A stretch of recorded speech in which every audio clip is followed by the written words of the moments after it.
சின்ன தாயவள் தந்தராசாவே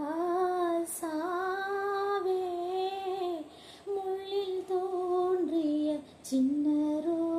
ரோசாவே சொல்லவா ஆராரோ நம் சொந்தங்கள்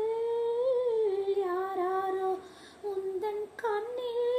ஏந்தான் நீரோ சின்ன தாயவள் தந்த